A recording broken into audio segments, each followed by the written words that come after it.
Hello and welcome. My name is Joanne Stevens, and this year I have the honor of serving as the chairman of the Opportunity and Growth Committee for National Women's Council of Realtors. I am here today with my vice chair, Chris Lee, and executive committee member, Desda Finn. And we are going to share best practices for the state leadership identification and development process, commonly referred to as LID.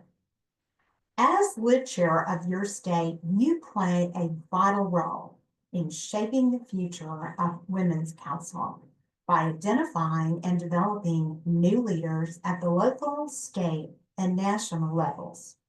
Leadership development is at the heart of our mission, and through the LID process, we ensure that promising members have the opportunities to grow, to serve, and to make a meaningful impact. This video will guide you through the process of LID, key timelines, and best practices to help you succeed in your role. So let's dive in. Serving as LID chair and as a member of the committee is an honor and a responsibility.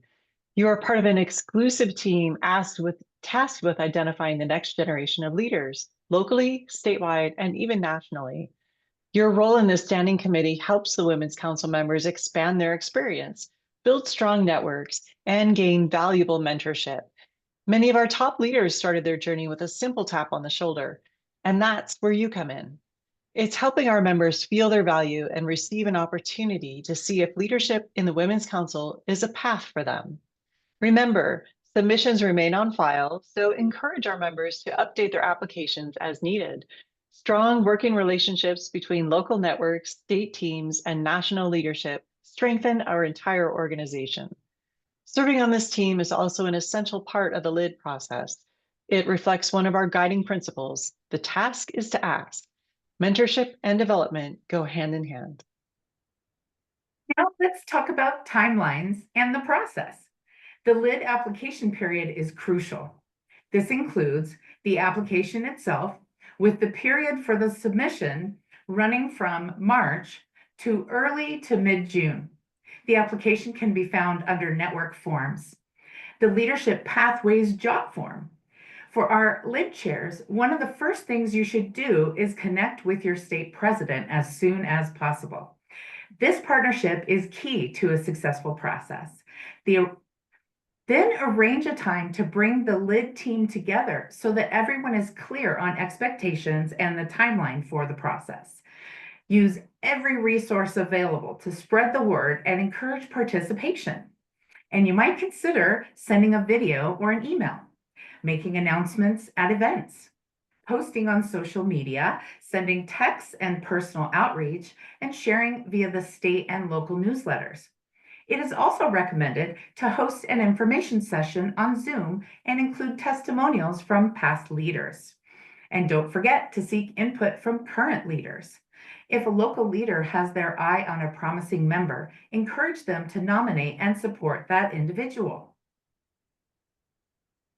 Once applications are submitted, the review process begins. Here's what you need to know. National will send the final list of state submissions to the state president and the LID chair approximately 2 weeks after the submission deadline. This list will also include key questions for the review process. As the LID team, it's your responsibility to review and meet the national deadline for final submission. And there are a few different ways to do this. Have each member select their top 10 candidates and then tally the votes at the meeting that you have with your LID team. Host a team discussion to review applicants together, or perhaps another way that makes sense for your state and your LID team. When filling out the review, highlight candidate strengths and work toward a team consensus. The selection must be based on merit, not personal relationships. These members represent your state and Women's Council at the highest level. This is not a popularity contest or an opportunity to promote your friends and colleagues. Once your selections are made, be sure to add submissions to your own state LID database for future development opportunities, and then share the final selections with your state president.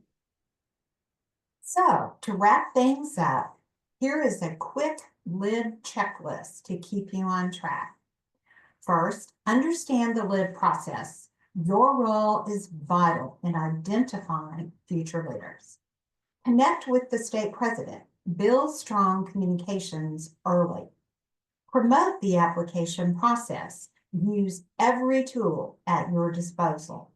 Engage local leaders. Encourage mentorship and nominations. Review applications thoroughly. Follow the fair and structured evaluation methods. Submit final selections, meet deadlines, and share results with leadership. Maintain a database and keep track of future leaders for ongoing development. By following these best practices, you will cultivate strong, capable leaders who carry forward the mission of Women's Council of Realtors. Thank you for your dedication to leadership development. Your work is shaping the future of our organization. So let's continue to uplift, to mentor, and to inspire the next generation of leaders. Thank you.